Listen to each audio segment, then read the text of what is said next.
Well, one Filipino makes the country proud by sharing his view of the world through his lens. Photographer Ezra Acayan is a finalist of this year's Pulitzer Prize.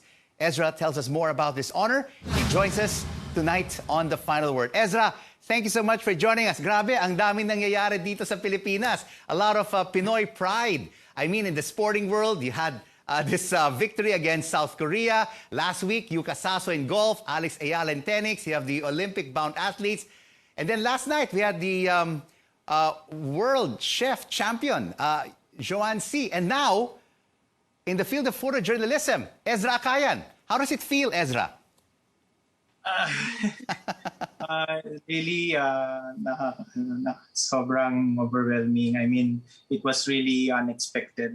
I'm really just sobrang honored lang. Sobrang humbled ako na maging part nung team ng Getty Images. Oo. How significant?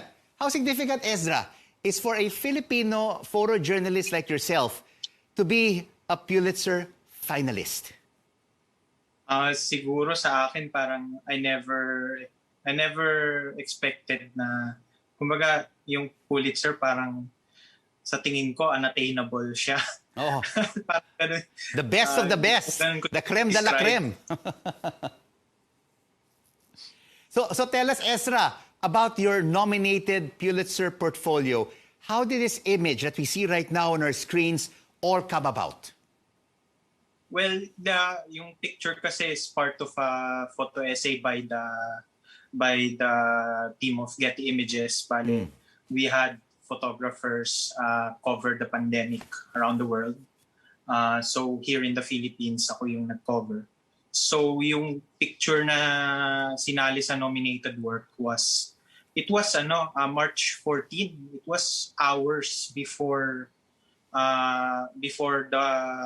Manila, Metro Manila was about to be placed on lockdown on ECQ. So it was afternoon. I went to the airport, Ninoy Aquino International Airport.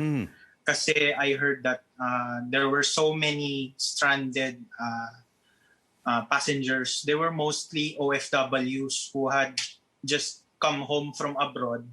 So they were stopping over at Manila because they had to ride to get on their connecting flights to the provinces. Pero hours before the lockdown, almost all flights were already canceled.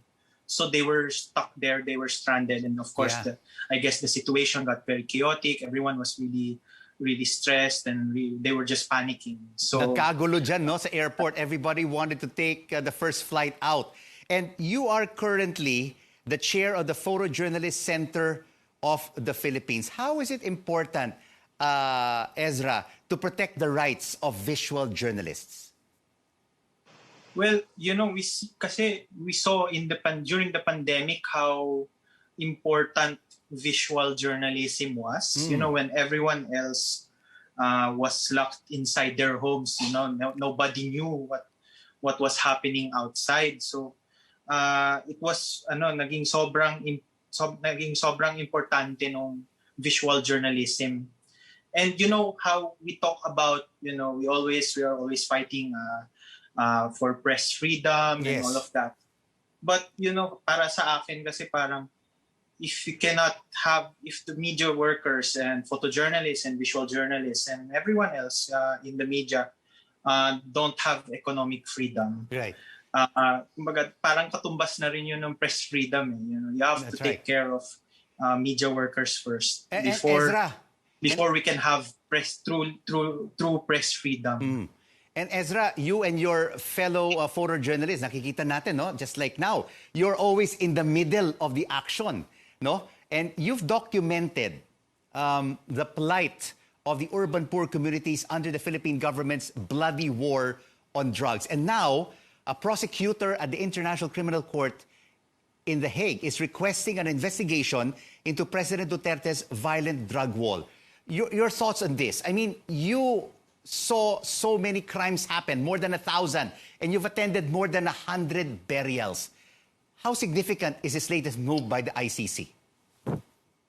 Indeed, if I have to think about it, parang maiyak ako eh. Kasi parang, finally, the wheels of justice, they are turning, very, very slowly. Yeah. Pero, it's like a glimpse of the light. Kasi, I've seen so many of these crimes, these grabe brutal acts talaga on mostly poor people. And a lot of them a lot of them are tired of waiting. That's right. But Ezra, the government says ako kasi sobrang nakakaawa din talaga. that's true. I mean, grabe kung sobrang defenseless lang. Sobrang mga mahihirap lang sila. Tapos parang ganun lang sila pinatay. I've seen it maybe 1,000 times already. I've attended more than 100 funerals. But Ezra, the government says the ICC's move is deeply regrettable. You think it is? Paanong regrettable? Why is the government reacting like this? If they have nothing to hide, why don't they just cooperate with the investigation? Absolutely. Ezra Acayan, Pulitzer Prize finalist and photojournalist. Thank you so much for joining us on The Final Word.